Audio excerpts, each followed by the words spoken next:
Léopoldine, je te sers un petit pontarlier? Avec plaisir. Je te le fais, voilà. Il est encore tôt, je te le fais piscine. Ouais, piscine, s'il te plaît. Bon, Léopoldine, enlève-moi d'un doute là. Toi, tu t'appelles Léopoldine HH. Je sais que t'as quand même des accointances avec l'Allemagne. Allemagne, HH. Bon, dis-nous ce que ça veut dire HH. HH, c'est les noms. C'est marrant que tu dis ça. Tu sous-entends quoi? Moi, je sous-entendais Heil Hitler, voilà, si on peut le dire à la télé, hein, tout simplement.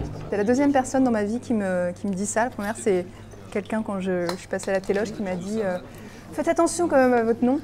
Mais en fait, HH, c'est juste les initiales des noms de famille de mes parents. Ah, tout simplement. Oui.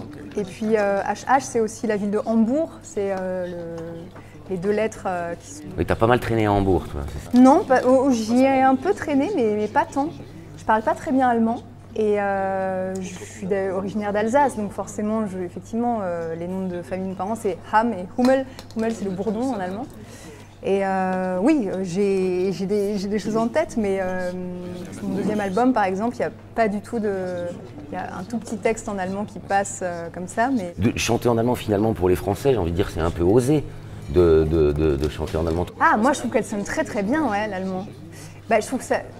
En fait, c'est sûr que c'est... Ah, c'est marrant.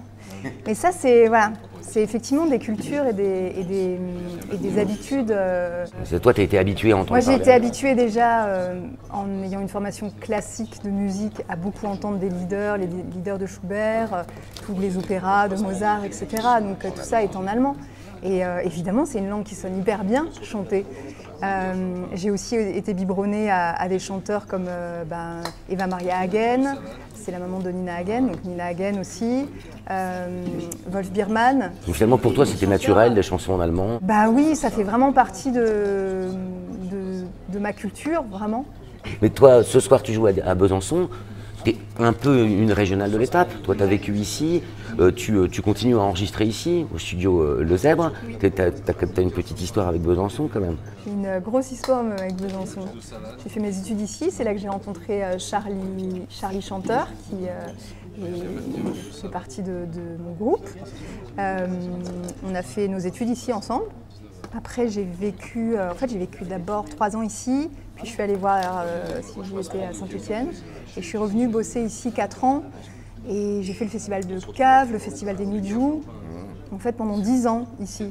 Et effectivement, on a rencontré Flavien Van Landwiet au studio Le Zèbre en 2016. Et on a tellement découvert un monde avec lui, le monde de la musique enregistrée, que pour le deuxième album, il fallait qu'on le fasse avec lui aussi. Finalement, pour plein de gens, même si tu n'es plus byzantine depuis longtemps, tu es quand même la byzantine.